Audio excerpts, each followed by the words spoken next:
On the afternoon of June 12, 2009, a mysterious man carrying black bags was caught on security cameras at the Very bus terminal.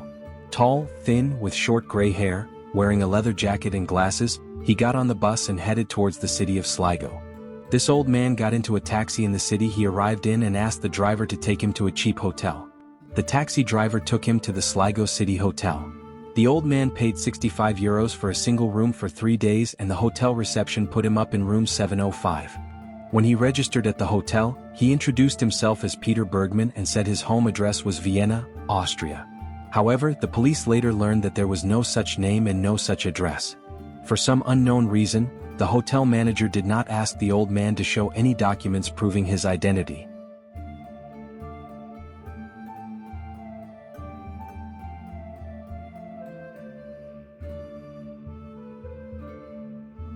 For 3 days, Peter entered and exited the hotel several times a day. No one noticed the man's strange behavior until the police reviewed the hotel and city security cameras. In the video footage, Peter Bergmann was seen leaving the hotel several times with purple packages in his hand. However, each time he returned, the purple package was gone. The police believed that Peter had dumped his belongings all over the city and then returned to the hotel with his bag in his pocket. However, this was only a theory. Detectives noticed that the city's security cameras were not recording these moments. Peter was acting very clever. It was as if he knew the blind spots of the security cameras and was trying to hide himself. Despite the city's pretty good security camera system, not a single video recording was found showing where Peter left the purple package. Detectives began to think that he might be a former soldier or police officer because he knew how to move around unnoticed. Police investigations have found no evidence that Peter met anyone in Sligo or gave the packages to anyone. There was no sign of him speaking to anyone other than the receptionist or making a phone call during his stay at the hotel. So far, no one knows what was in those packages.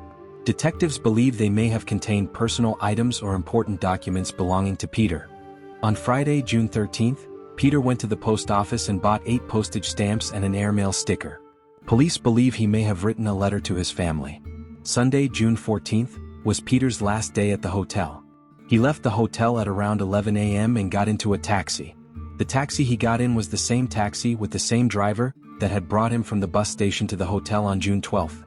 On Monday, June 15th, Peter handed in his room key to the front desk.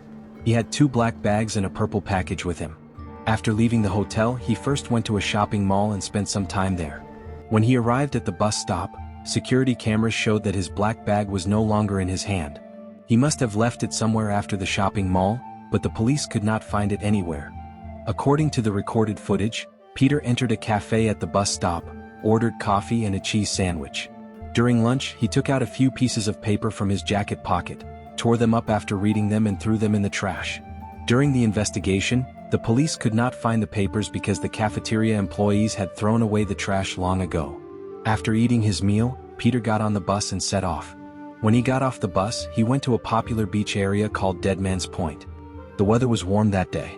Many people had come to the beach to swim in the ocean and walk along the beach. Police say about 16 people saw Peter on the beach that day. According to eyewitnesses, Peter was carrying a black bag over his shoulder.